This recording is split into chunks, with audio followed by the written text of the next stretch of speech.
Bienvenidos a nuestro canal. En el video de hoy veremos 7 claves para vencer el estrés. Yo soy el Dr. Mauricio Esteban Gauna, médico y licenciado en teología. Mi nombre es Nancy Cecilia Buceta de Gauna, soy licenciada en psicología y licenciada en teología.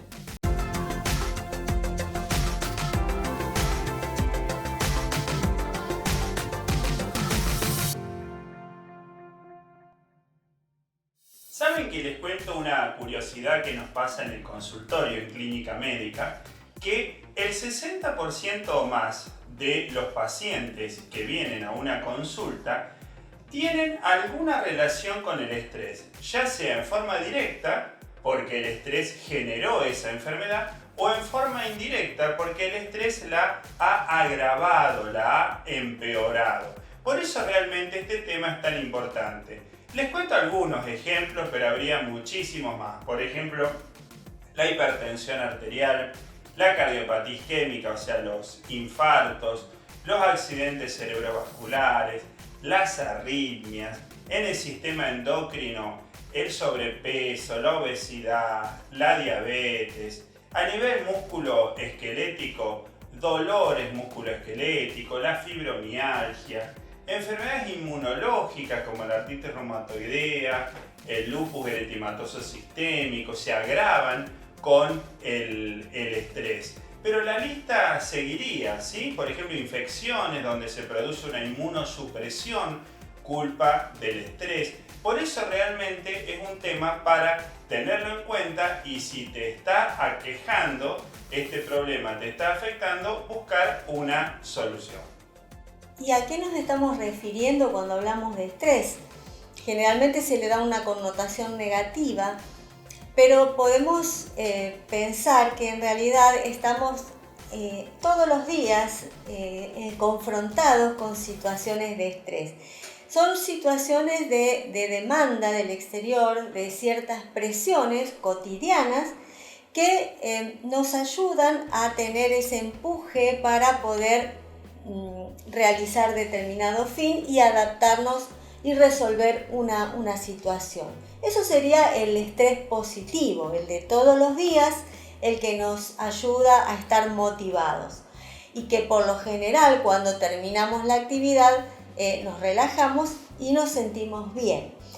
Ahora, cuando hablamos de estrés negativo, nos estamos refiriendo a ese estrés que la persona siente que la presión lo desborda, que la presión es demasiado grande y no tiene los recursos suficientes para poder afrontarlo.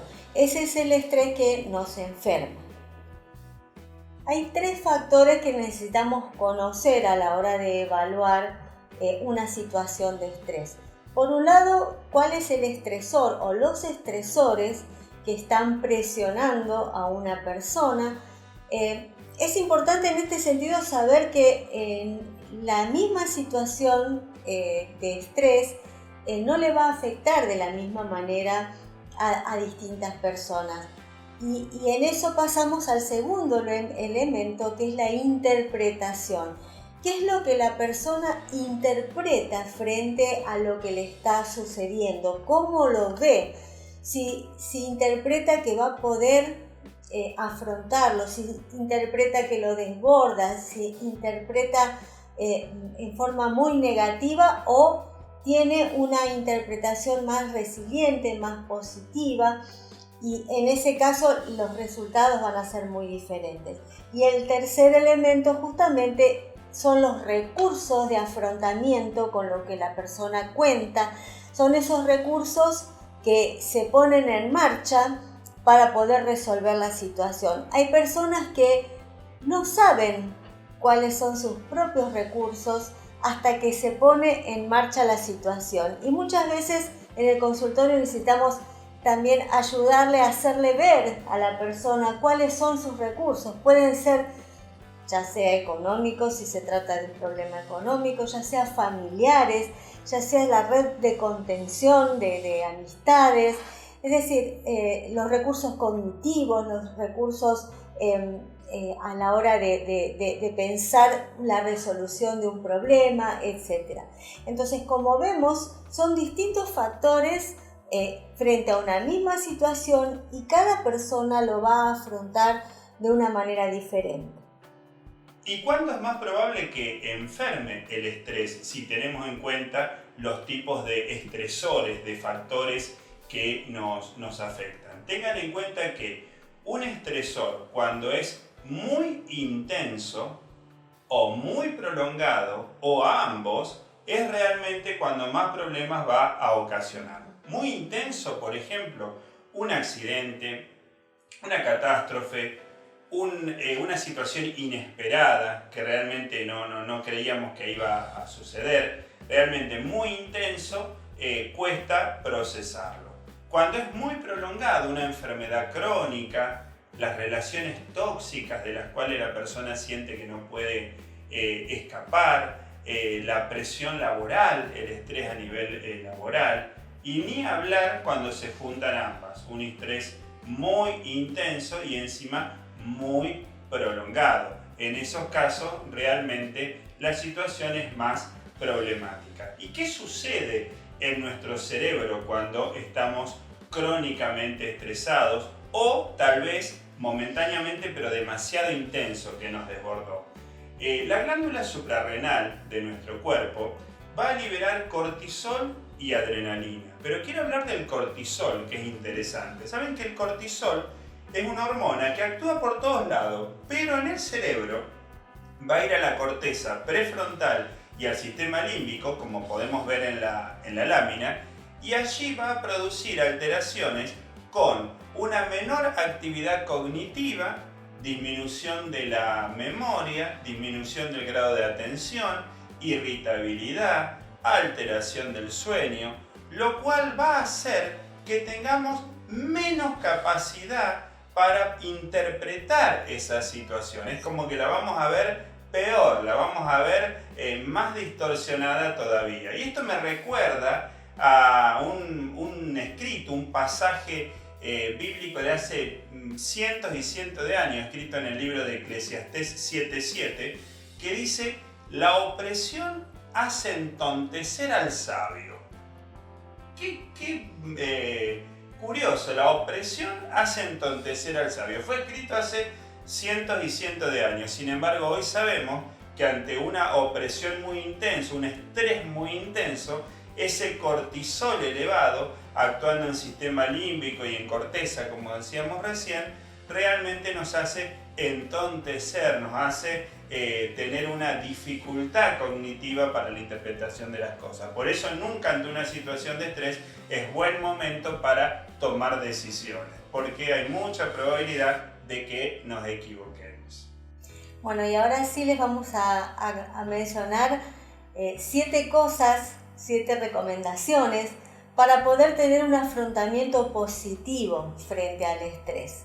En primer lugar, es importante poder encontrarle un sentido a lo que está sucediendo, encontrarle un propósito dentro de nuestro marco de referencia de valores, de principios con los que nos manejamos en la vida, poder encontrarle un sentido a esto que está pasando, saber que no está ocurriendo por casualidad.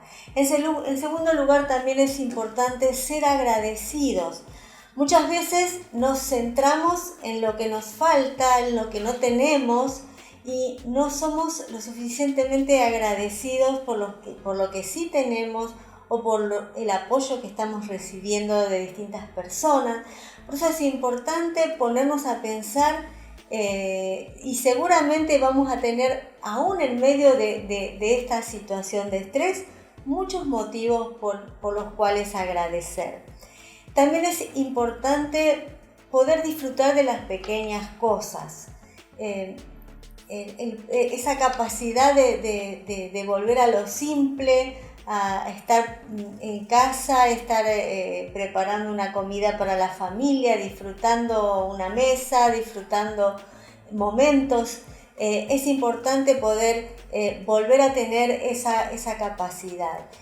También tener expectativas positivas frente al futuro, esperar que las cosas mejoren, esperar que las cosas van a salir bien, es decir, poder tener esperanza.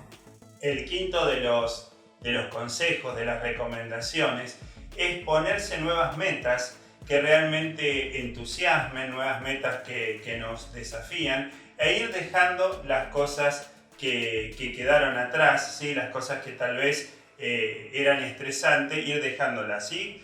También déjenme citar un pasaje bíblico que dice: olvidando ciertamente lo que queda atrás, prosigo a la meta, ¿sí? a la nueva meta. Esos nuevos desafíos lindos realmente ayudan.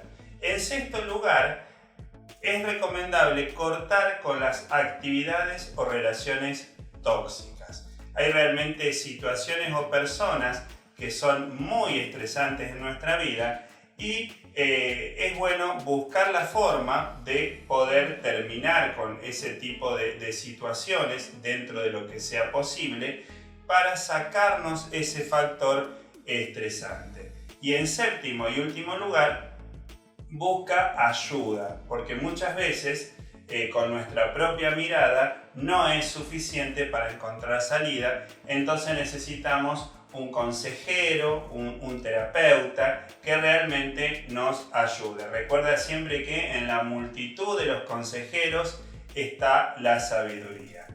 Y si este video te ha gustado, te ha servido, te ha sido de aliento, te ha dado respuestas, te pido que le des like para que le llegue a más gente, que te suscribas y que también lo puedas compartir con tus seres queridos. Nos vemos en la próxima.